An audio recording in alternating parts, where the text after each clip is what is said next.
আপা আর আসবে না, কাকা আর হাসবে না। ধন্যবাদ। অনেক বেশি সম্মানের, আমি মনে করি আপনারা সেই সম্মানকে রেখেছেন। বাংলাদেশের ছাত্র সমাজ আপনারা যে নেতৃত্ব গুণ দেখিয়েছেন, যে বীরত্ব আপনারা যদি এইটা খেয়াল না করেন, শত্রুরা সুযোগ পেয়ে যাবে। শত্রুরা কিন্তু আবার আসার জন্য প্রস্তুতি নিচ্ছে। মনে করতে হবে এটা তাদের সাইবার ওয়ারফেয়ারের একটা অংশ। এই অংশকে আপনাদের প্রতিহত করতে হবে। আপনারা আপনার ভাইকে কখনো ভুল বুঝবেন না।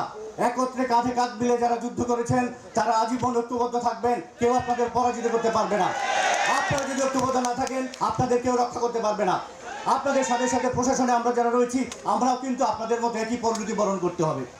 আপনাদের আমার পরিণতি যদি আপনারা সঠিক চান, দেশকে যদি স্বাধীন সার্বভৌম বাংলাদেশ হিসেবে প্রতিষ্ঠা করতে চান, যদি বহিঃশত্রু আক্রমণ থেকে মুক্ত করতে চান, অতএব আপনাকে ঐক্যবদ্ধ হতে হবে।